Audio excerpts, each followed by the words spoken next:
बरगछ के शीतल छाँव में बैठे हाँ मैं, हवा के हर एक झोंका में तोर रत्ता निहारे।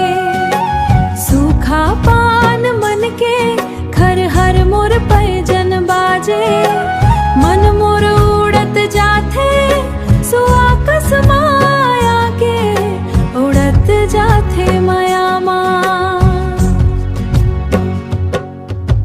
हसुआला रख के मैं रुख तरी सुसतावत हाँ, पसीना हाँ बहे जैसे माया के गंगा बहथे।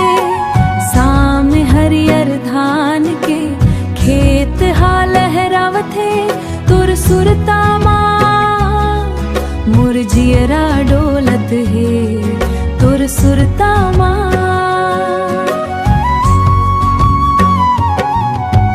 बरगछ के शीतल छाँव में बैठे हाँ मैं, हवा के हर एक झोंका में तोर रत्ता निहारे।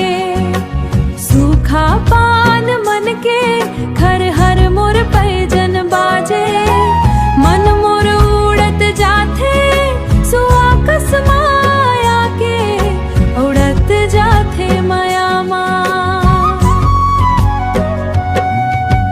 सूंध माटी के महक हजियराला छुआत है, संझा के मंद हवा माँ तोर सुरता हरुलावत है। थके हरे चंदा बादल मजा के लुका गे, तोर बिना कोयली के कुक घलो नीक नहीं लागे, निक नहीं लागे। माया के ये अटूट बंधन कभू झन छूटे, भले सारा जग बैरी हो जाए पर तय झन रूठे। जिंदगी के आखिरी सांसक तोर संग चलना है, माया के दियाला हर जन्म भरना है, तोर रद्दावार है।